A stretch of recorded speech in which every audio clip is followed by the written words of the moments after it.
Meus amados, vamos abrir nossas Bíblias em Atos, capítulo 4. Vamos ler dos versos 23 ao 37. Atos 4, 23 a 37. Depois da leitura, deixe sua Bíblia aberta para acompanhar a exposição da palavra dessa noite. Atos 4, 23 a 37.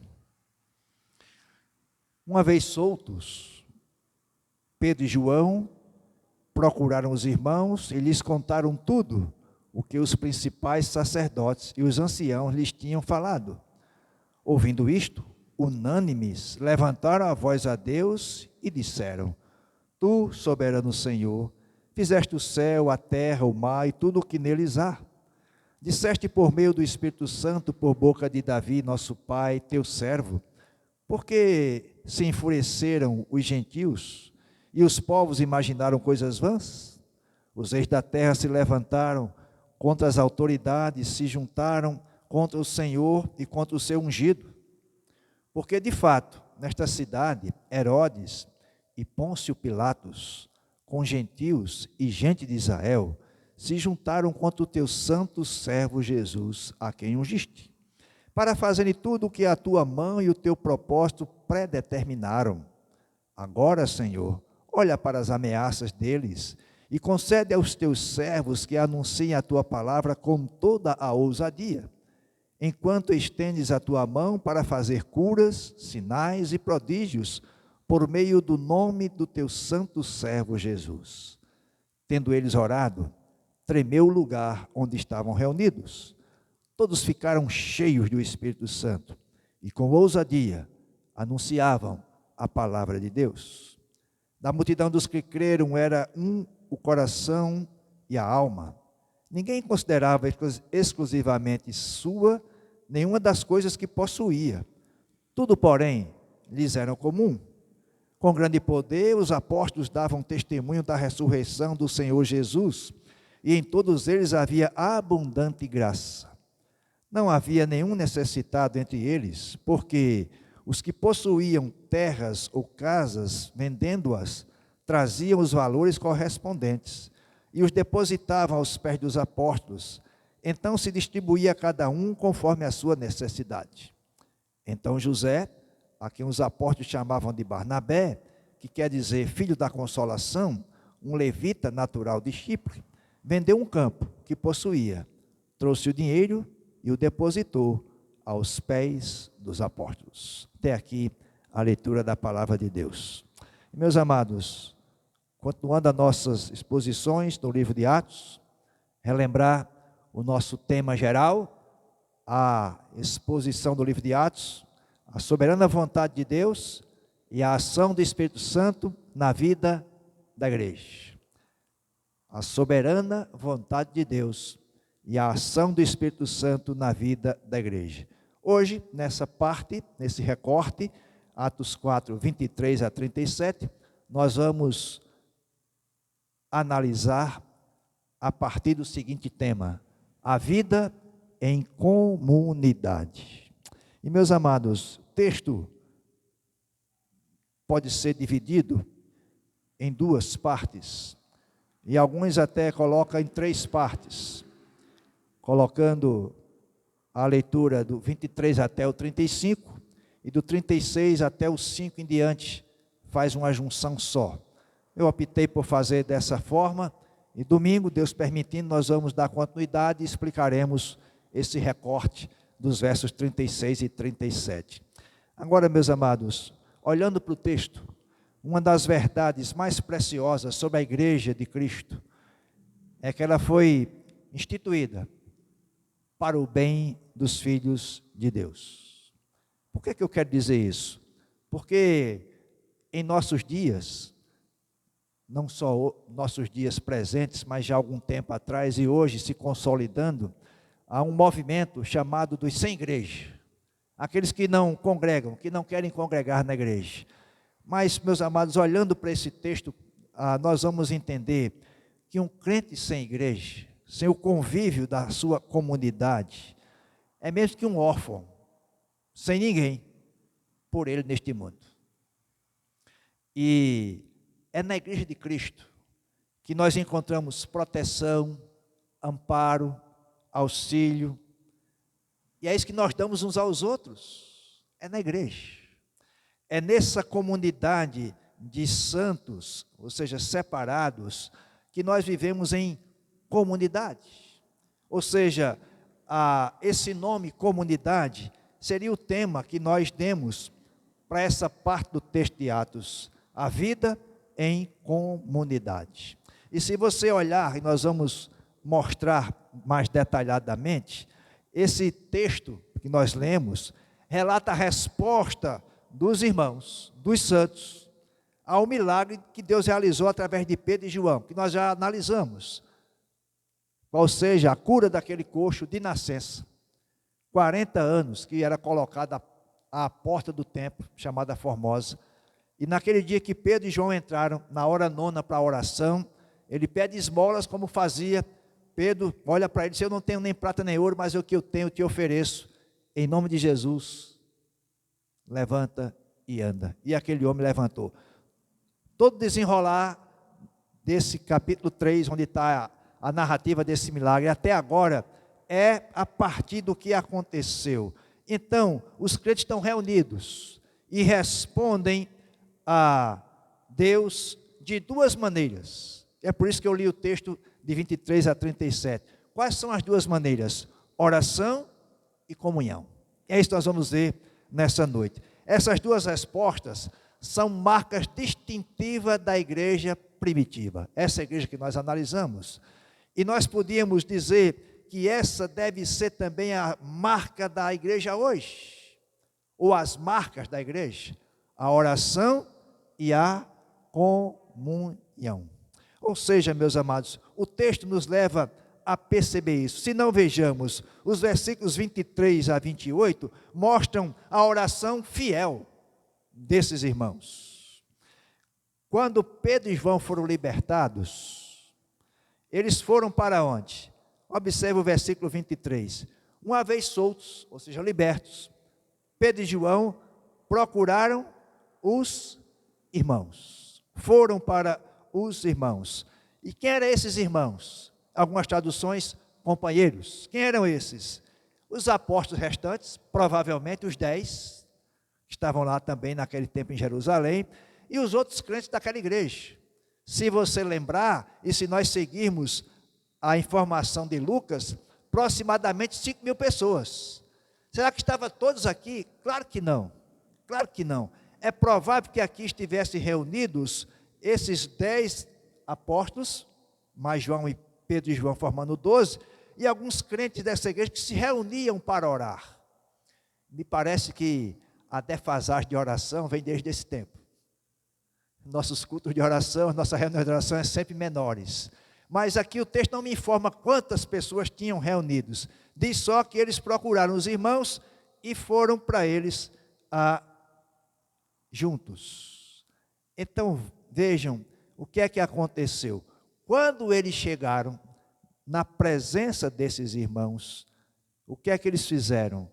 Contaram tudo o que os principais sacerdotes e os anciãos lhes tinham falado. Lembra-se o que é que eles falaram lá nos versículos, capítulo anterior? Vocês estão livres, disse o Sinédrio, mas não podem mais falar no nome de Jesus. Eu acho que Pedro chegou: olha, meus irmãos, estamos proibidos de falar sobre Jesus. E se disser que ele foi ressurreto, piorou. E se disser que é o Cristo ressurreto que opera milagres, a coisa fica pior ainda. Contudo, nós não vamos nos calar. E aí esses irmãos agora percebem isso, e o que é que acontece então? Estão reunidos, ouviram o relato de Pedro e João, quando disseram: nós estamos proibidos de falar lá pelo Sinédrio. O que é que eles fizeram? Ouvindo isto, unânimes, levantaram a voz a Deus. Oraram. E aqui é o que eu quero chamar a atenção. Meus amados, a situação era de alegria. Pedro e João estão soltos. Havia um certo receio em anunciar o evangelho por conta do que o Sinédrio tinha dito. Mas esses irmãos estão alegres porque Pedro e João estão soltos. E eles oraram. E muitas vezes nós, lamentavelmente, deixamos de orar quando as notícias são boas para nós. Provavelmente esses irmãos estão orando e nós vamos ver como é a oração deles. Por esse motivo, estão alegres, porque Pedro e João estão soltos.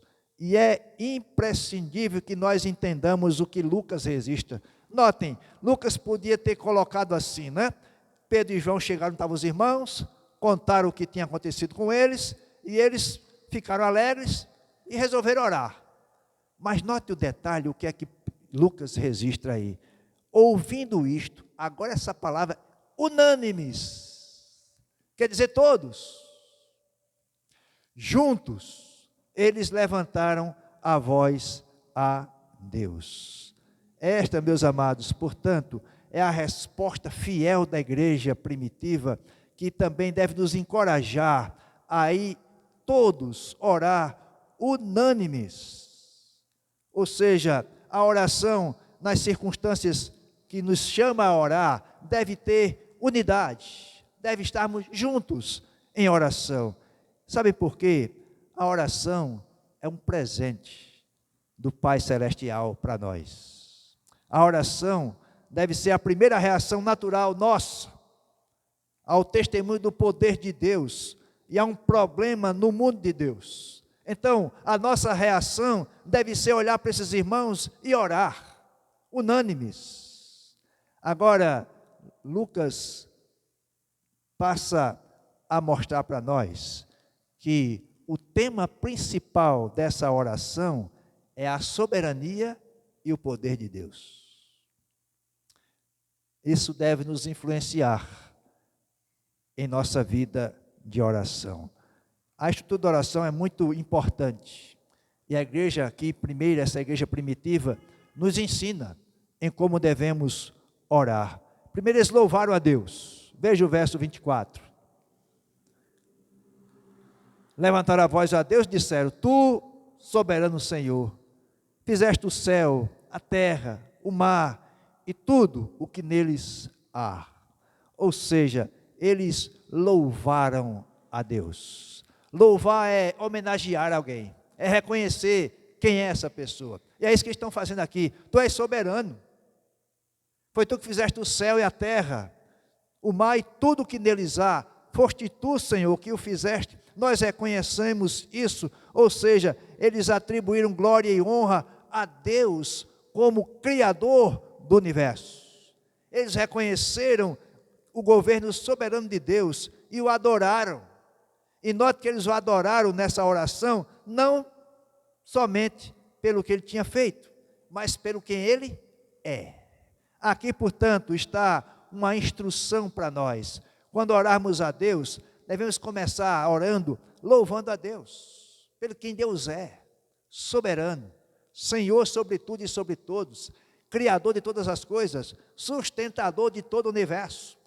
E esse Deus tão grande que está acima de todas as coisas, esse Deus olha para nós, esse Deus age em nosso favor.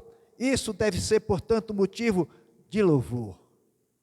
Aquele que está inteiramente sob o controle de tudo, o controle total está nas mãos de Deus. E esses irmãos oraram assim. Mas depois que reconheceram a Deus, a soberania de Deus, a oração dele agora vai citar as Escrituras. Outra lição para nós. Pode ser que aconteça ou já aconteceu com você, comigo já, está orando e daqui a pouco a mente divaga e você não sabe mais o que dizer. Lembre de um salmo, cita as Escrituras. Foi o que eles fizeram aqui, claramente. Observe o detalhe desses versículos 25 e 26. Disseste por meio do Espírito Santo, por boca de Davi, nosso pai, teu servo, porque se enfureceram os gentios e os povos imaginaram coisas vãs. Os reis da terra se levantaram e as autoridades se juntaram contra o Senhor e contra o seu ungido. Observem, meus amados, como Lucas é preciso no seu registro. Disseste por meio do Espírito Santo, que é o autor da Escritura. Toda a Escritura, o autor é o Espírito Santo. Agora ele usou quem? Davi. Como usou Paulo, como usou João, como usou Lucas. Ou seja, há um reconhecimento claro de que toda a Escritura é fruto da inspiração do Espírito Santo. Isso deve estar bem claro para nós. Eles, portanto, usaram a Escritura uma forma de estimular a vida em oração. As Escrituras guiavam e dirigiam e governavam as suas orações. Está aqui outra lição para nós. A Escritura deve guiar as nossas orações. Eles não inventaram nada. Oraram em resposta à palavra de Deus. Essa prática é extremamente útil. Contribui para as nossas orações serem bíblicas e honrarem a Deus. É bem verdade que a oração é você abrir sua vida diante de Deus, interceder por alguém, agradecer por bênçãos, pedir por algumas coisas, por você mesmo, reconhecer quem você é, pecador diante de Deus, mas as Escrituras devem permear, devem nos conduzir a olhar para isso. Agora, Lucas registra a oração desses irmãos, e a citação que tem aqui das Escrituras é o Salmo 2. E aí a pergunta que nós olhamos para esse texto, e por que esses irmãos citaram o Salmo 2? Qual a razão disso? É porque o Salmo 2 fala como as nações se enfureceriam contra o Messias, e como Deus prevaleceria sobre sua rebelião. Não é isso que está acontecendo aqui? Pedro e João curaram um homem pelo poder de Jesus, estavam ensinando no pórtico de Salomão, um alpendre do templo, ensinando sobre Jesus, o ressurreto. Isso causou todo esse tumulto que vai concluir nisso aqui. Então Lucas registra que esses irmãos oraram citando o Salmo 2, porque o que foi dito lá por Davi, olhando para ele, não é? Como o rei, mas é Deus falando, apontava para o Messias, Jesus, que está acontecendo agora. Ou seja, a igreja primitiva tinha testemunhado isso em primeira mão, sabiam que estavam orando, eles já tinham visto a hostilidade para com Jesus, que por conta disso foi cravado na cruz. O que disse aqui, os gentios e os povos imaginam coisas vãs, os reis da terra se levantam, as autoridades se juntam contra o Senhor e contra o seu ungido. É isso que aconteceu e que esses irmãos estão orando. Eles agora estavam experimentando esse sofrimento. Pedro e João estavam passando por isso, experimentaram a ameaça da prisão por pregar o evangelho, mas também foi visto o triunfo de Jesus sobre a morte e a ressurreição. E o Salmo 2 lembrava os cristãos da vitória final de Deus sobre a oposição. E meus amados, quando a gente olha a Escritura dessa maneira, a gente entende que há só um autor, que é o Espírito Santo. E usando homens para registrar a inspiração vinda de Deus. Ou seja, essa oração, olhando para Jesus, e para que diz o Salmo 2, esses irmãos oravam, isso os incentivou a continuar fiéis a Cristo, o ungido de Deus, que iria subjugar a rebelião humana. Então, a partir do Salmo 2, a igreja poderia se consolar com o fato de que Deus tinha todas as perseguições sob seu controle soberano. Isso para esses irmãos. Para nós, vamos sair do passado e vir para o presente e para o futuro. Ou seja, lembremos que todas as perseguições presentes e futuras estão sob o controle de Deus. Louvado seja o Senhor por isso. Então não há o que temer. Lembra que nós cantamos? Nós vamos servir a Deus com alegria, sem temor. Porque nosso Deus soberano tem todas as perseguições contra o seu santo e contra o seu povo sob o seu controle soberano. E eles continuam. O tema da soberania de Deus tem continuidade. Veja os versos 27 e 28. Oraram assim, né? Nesta cidade se reuniram Herodes e Pôncio Pilatos com gentios e gente de Israel. Se juntaram contra o teu santo servo Jesus, a quem ungiste, para fazerem tudo o que a tua mão e o teu propósito predeterminaram. Ou seja, em outras palavras, Deus não apenas conhece o futuro, mas Ele ordenou cada ocorrência da história do mundial. Tudo está sob o controle de Deus. Os apóstolos são lembrados, e nós também, que o julgamento de Jesus, a morte de Jesus, não foi um acidente. Crucificação não foi resultado de um acaso histórico, aleatório. Desde o início, Deus decidiu crucificar o seu filho para redimir uma humanidade perdida. Então, nada que aconteceu foi sem a permissão de Deus.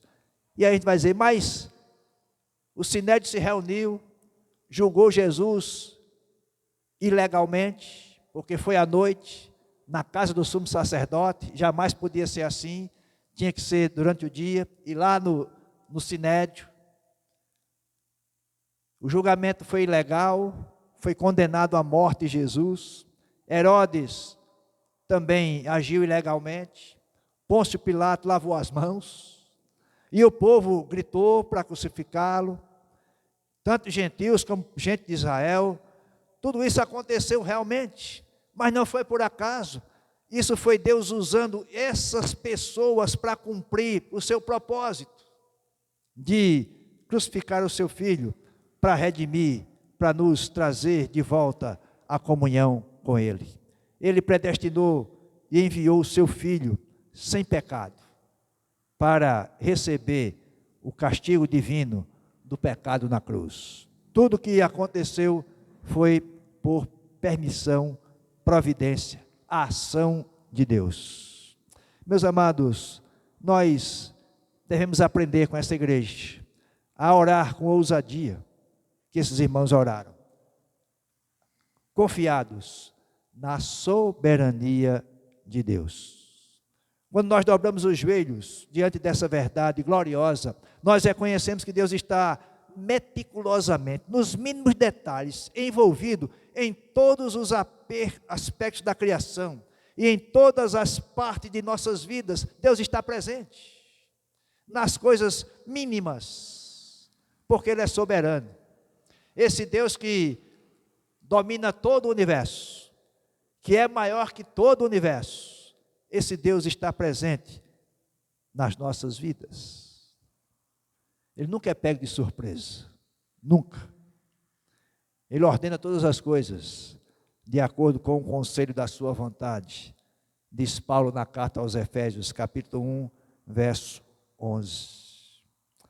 Como vemos aqui em Atos 27 e 28, Deus usa a maldade das pessoas para cumprir seus propósitos perfeitos.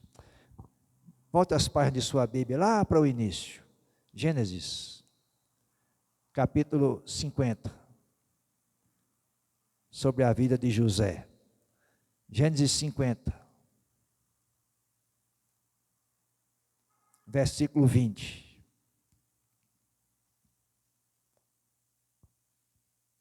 Atentem à leitura. José está falando com seus irmãos e diz o seguinte: vocês, na verdade, planejaram o mal contra mim, porém Deus o tornou em bem para fazer, como estão vendo agora, que se conserve a vida de muita gente.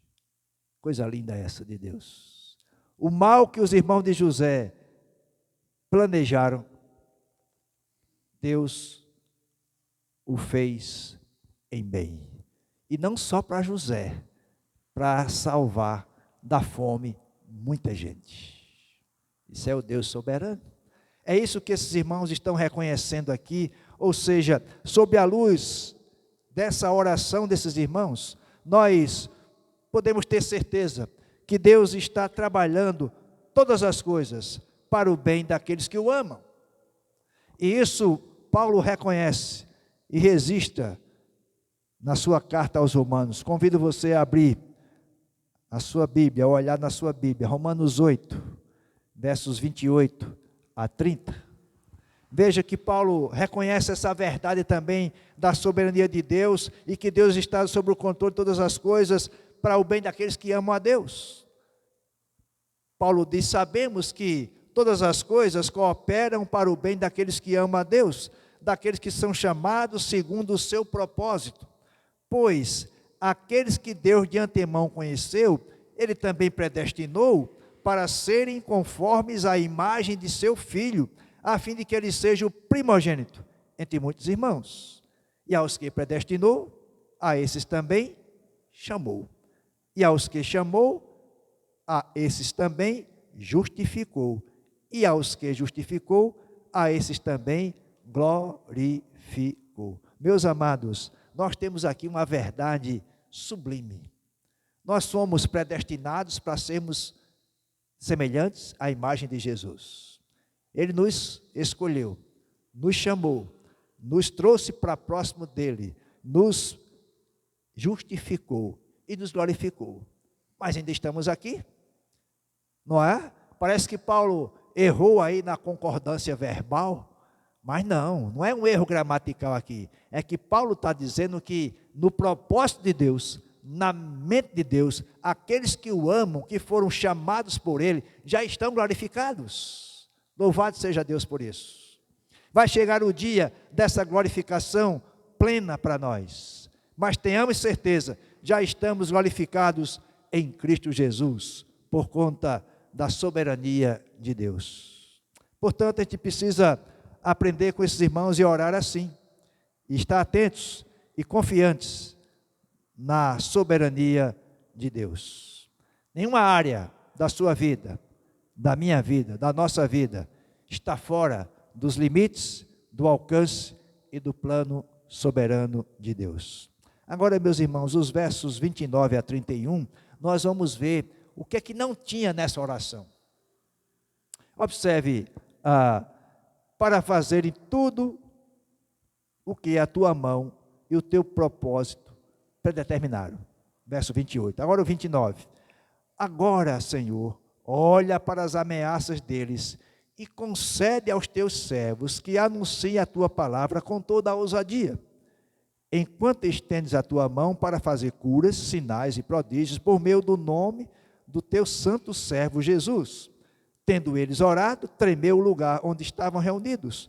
Todos ficaram cheios do Espírito Santo e com ousadia anunciavam a palavra de Deus. Observe, meus amados, em nenhum momento eles pediram a Deus que os poupasse de mais confrontos ou de sofrimentos.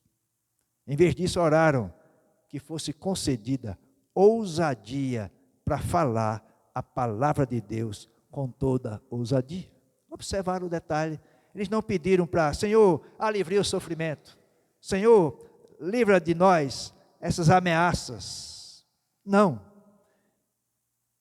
Enquanto o Senhor continuava a trabalhar poderosamente através deles e ao seu redor, versículo 30 nos diz isso.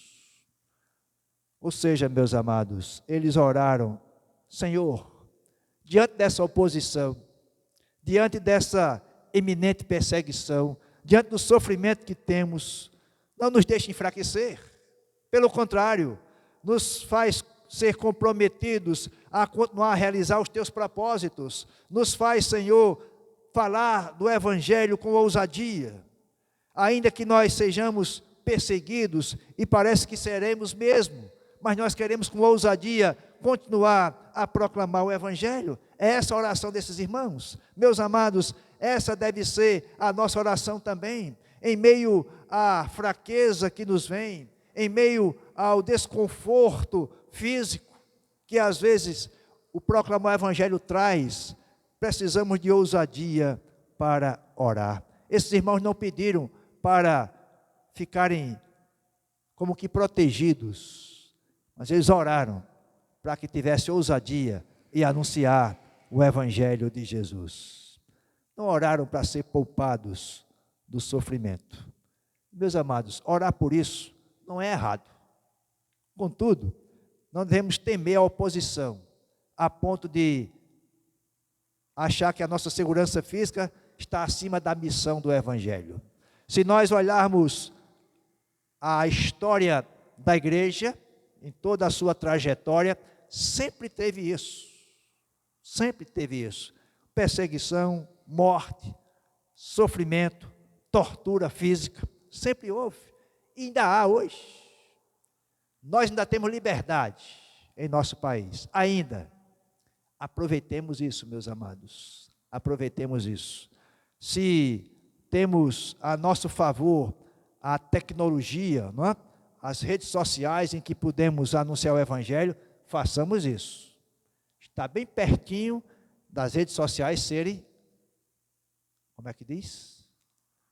Confiscadas ou serem tolhidas. Está bem pertinho disso acontecer, através de leis. Através de leis. Mas continuemos firmes, sabendo que o nosso Senhor está conosco. O povo de Deus vai enfrentar a ameaça, e isso deve nos levar a entender de que o Senhor Jesus já disse isso bem claro para os seus discípulos e para nós. Seus seguidores irão realmente passar por isso, e muitas vezes nós parece nos surpreender quando o mundo age assim contra a proclamação do Evangelho. Agora vejam, meus amados, que Lucas registra essa oração e diz que esses irmãos oraram para que o Senhor continuasse a operar as curas, os sinais, os prodígios. Agora, isso tudo por meio do nome de Jesus. Não é mérito nosso, eles estão dizendo isso. E aí, eu quero chamar a sua atenção para o verso 31. Tendo eles orado, tremeu o lugar. O que é que essa palavra aí, tremeu o lugar, ou o lugar tremeu, onde eles estavam reunidos?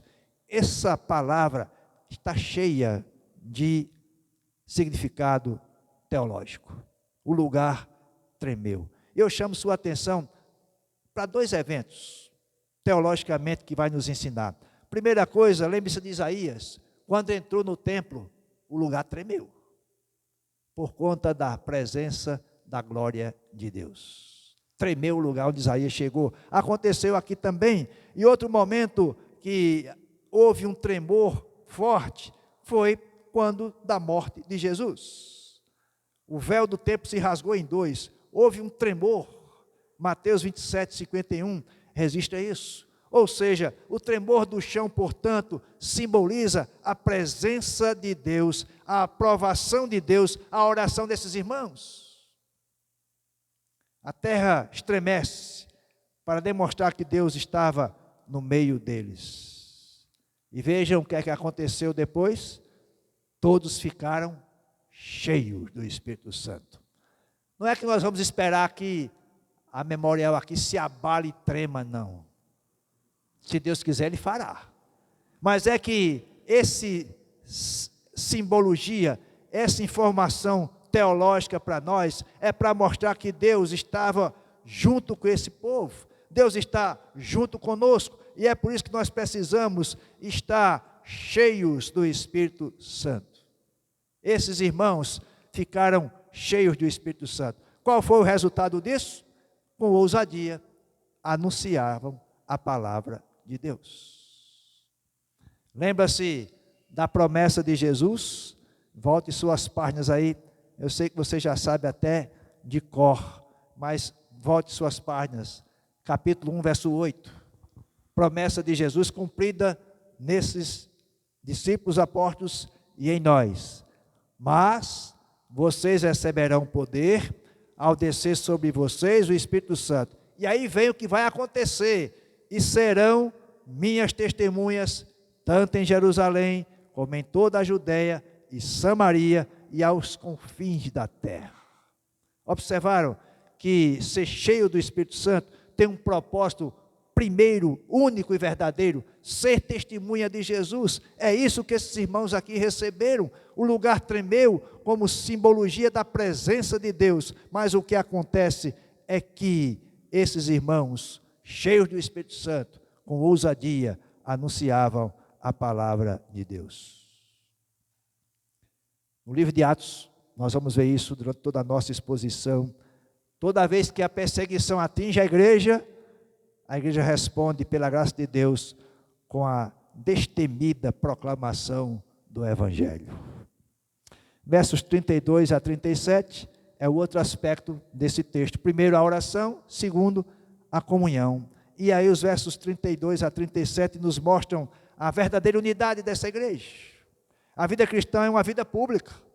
Não é algo envolto, sigiloso, escondido em alguma associação secreta, como temos ao longo da nossa história também. Não, a vida cristã, ela é aberta, é pública. E uma das maneiras pelas quais a nossa fé em Jesus é demonstrada ao mundo, às pessoas, é através dessa comunhão visível dos crentes. Ser cristão significa viver em unidade com Deus, através de Cristo, e em unidade com os irmãos na igreja. Por isso nós dissemos no início, esse movimento de ser igreja não é de Deus. Nós precisamos da igreja, de uns dos outros, para exercer essa unidade, essa comunhão, essa vida em comunidade só é possível na igreja, nos nossos encontros, nos nossos afazeres enquanto igreja. E o mais importante desta passagem está nessa frase do versículo 32. Todos os que criam estavam unidos de coração e de alma. A minha versão diz: da multidão dos que creram, era um o coração e a alma. O texto, portanto, nos informa que a congregação era caracterizada por sua união. Qual a questão aqui? Que tipo de união nós temos nesses versículos? Como as igrejas hoje devem esforçar para imitar esses irmãos? E a primeira coisa, meus amados, que eu chamo a atenção, olhando para a foto, né, ou a imagem de momento da igreja, é que muitas vezes a igreja, em busca dessa unidade e união, rejeita os distintivos da doutrina dos apóstolos. Para que vivamos em união, não vamos seguir isso. É muito forte o discurso. Não dá para pregar sobre pecado. Não dá para pregar que o evangelho muda as pessoas. Então muitas igrejas, em nome da unidade, da união, vão colocando isso para o lado. Vão tentando suavizar as partes da mensagem do evangelho, como o que é que o evangelho diz? O evangelho é exclusividade de Cristo. Há algumas comunidades tidas como evangélicas que colocam Cristo em mais alguma coisa. Não, o evangelho mostra que é Cristo exclusivamente. Alguns, para manter a unidade, a união, já nem falam mais na realidade do inferno. Parece que segue. Agora, a mente já não está tão boa como antes. Mas, se eu não me engano, é Jean-Paul Sartre: o inferno é os outros. Será? O inferno é uma realidade que a Bíblia mostra para nós. E a igreja tem que anunciar isso. No nome da unidade, da união, não podemos deixar de pregar essas coisas. Lembra-se que Pedro e João dizem: nós não vamos nos calar, não podemos. Diante do que nós vimos e ouvimos, o que é que eles viram e ouviram? Cristo morto, crucificado, morto, sepultado e ressuscitado. Não podemos deixar de falar dessas coisas. Isso traz unidade para a igreja. A igreja estava unida em torno desse evangelho e dessa verdade. Essa união incomparável foi uma dádiva do Espírito Santo para aquela igreja e é para nós também. Eles estavam tão unidos no evangelho que estavam dispostos voluntariamente a dividir seus próprios bens para proteger os necessitados.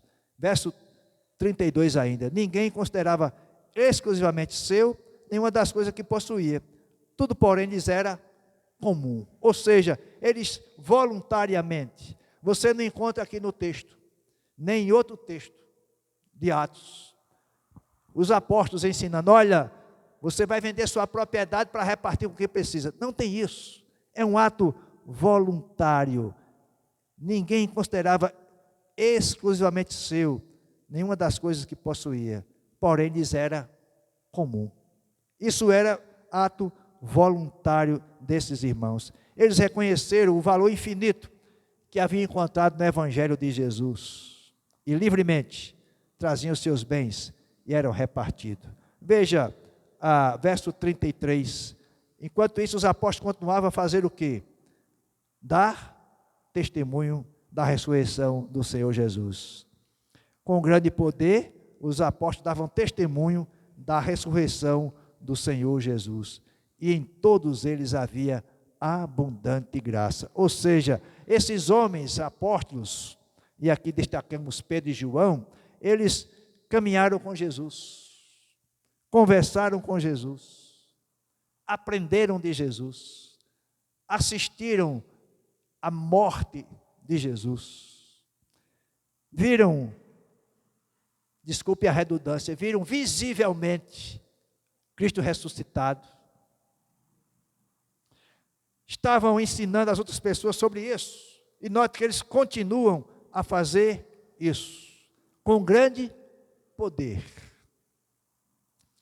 Parece uma afirmação simples, mas o que Lucas está dizendo é que o amor desses irmãos uns pelos outros foi originada do amor por Cristo, dádiva do Espírito Santo.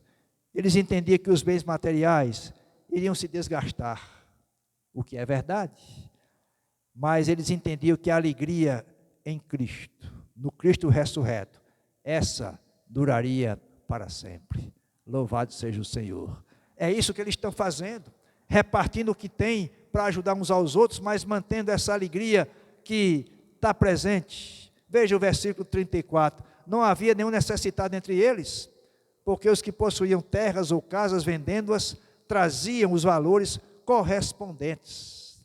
Observem que eles vendiam, eram os que possuíam, ou seja, ato voluntário, mais uma vez aqui.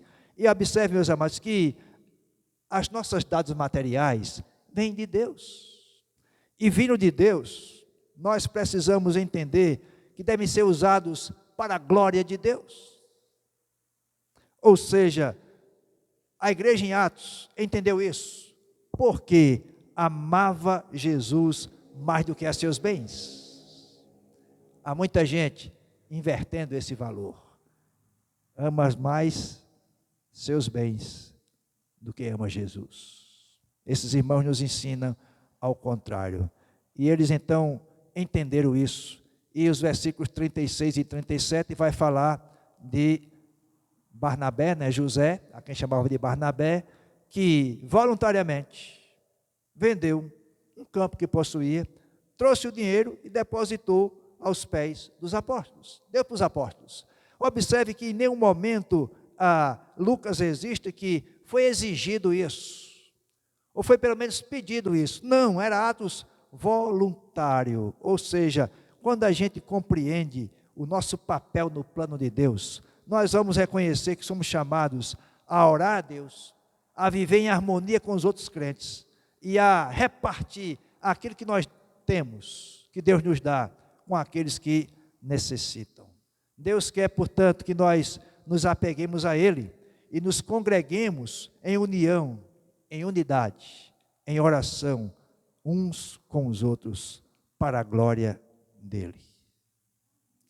Embora nós não soframos perseguições físicas ainda, mas como crentes, precisamos orar para que Deus nos dê força para enfrentar essa situação. E orar por irmãos que enfrentam isso em outros países. E meus amados, guardem isso em seu coração. Essa é a Escritura que nos informa. O mundo odeia Jesus. E por isso, o mundo vai odiar você também, povo de Deus. Podemos ter certeza disso. Quero concluir com 5 lições, aplicações para nós nessa noite.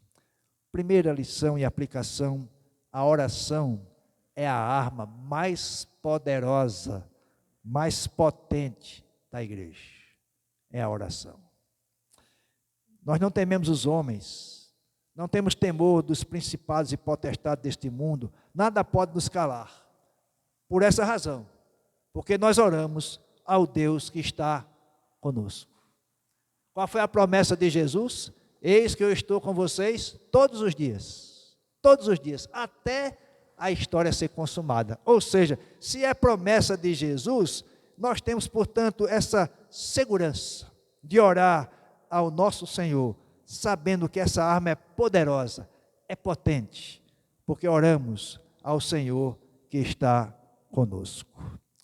Segunda lição, ou aplicação para nós, é que como igreja, não devemos temer as opressões deste mundo. As perseguições sempre existiram e continuarão a existir. Sempre existiram e vão continuar a existir. Desde aqui, a gente vê o registro e a história vai mostrando isso e vão continuar. Porque, meus amados, o mundo, as organizações, os líderes mundiais odeiam Jesus. E por isso que odeiam o seu povo também, claramente. Terceira lição, aplicação para nós. Diante da perseguição, devemos responder pela graça de Deus, com a destemida proclamação do Evangelho. Foi isso que esses irmãos nos ensinaram. Ou seja, a ousadia é um sinal de cristianismo autêntico.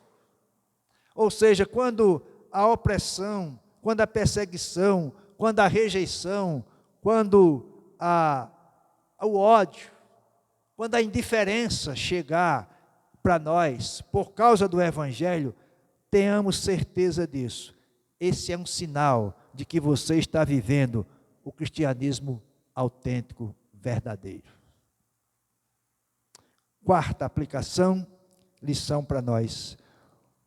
Uma das maneiras pelas quais a nossa fé em Jesus é demonstrada ao mundo exterior é através da comunhão visível dos crentes, uns com os outros. Comunhão é ter em comum, é estar junto, uns com os outros, exortando, confrontando, confortando, consolando, ajudando materialmente. Isso faz parte do que nós enxergamos como comunhão na palavra de Deus. Quinta e última lição e aplicação para nós: ser cristão significa viver em unidade com Deus através de Cristo. E viver em unidade com o povo de Deus, a igreja. É isso que diz o versículo 32, que eu quero reler para os irmãos. Da multidão dos que creram, era um o coração e a alma. Ninguém considerava exclusivamente sua nenhuma das coisas que possuía, tudo, porém, lhes era comum. Comunhão é isso. É esse povo que crê em Deus ter um coração e a alma só, juntos. Deus nos abençoe a vivermos assim essa realidade em nossa vida e como igreja para a glória dele. Amém? Baixe sua cabeça. Eu quero orar nesse instante.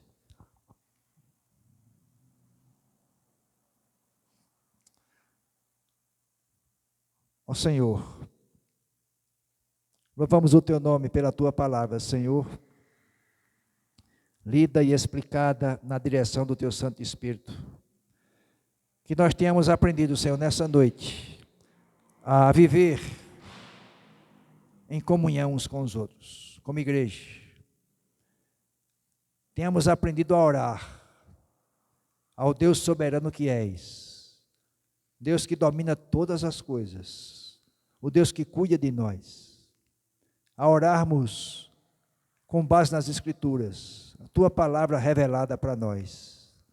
E assim, Senhor, nós fiquemos prontos pelo poder de Jesus, pela presença, a ação e direção do Espírito Santo, a sermos testemunhas ousadas, com intrepidez, com coragem, testemunharmos do Evangelho de Jesus.